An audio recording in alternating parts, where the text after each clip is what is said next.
Good morning. Here's the latest from the market open. UK markets moved higher, with the FTSE100 up 0.41% at 10,347.37. European markets were weaker overall. The CAC 40 fell 0.71%, while Germany's DAX declined 1.31% as investors continue to assess geopolitical developments and economic prospects. In the US, the Nasdaq gained 0.22% and the S&P 500 rose 0.12%, extending a broadly positive tone across equities.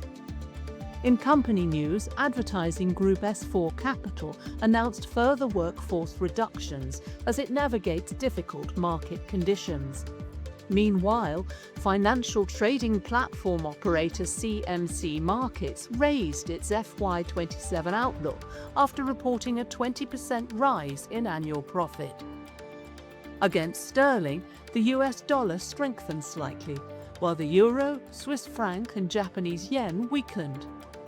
The Australian dollar was marginally firmer, and Bitcoin fell 0.49% against the pound.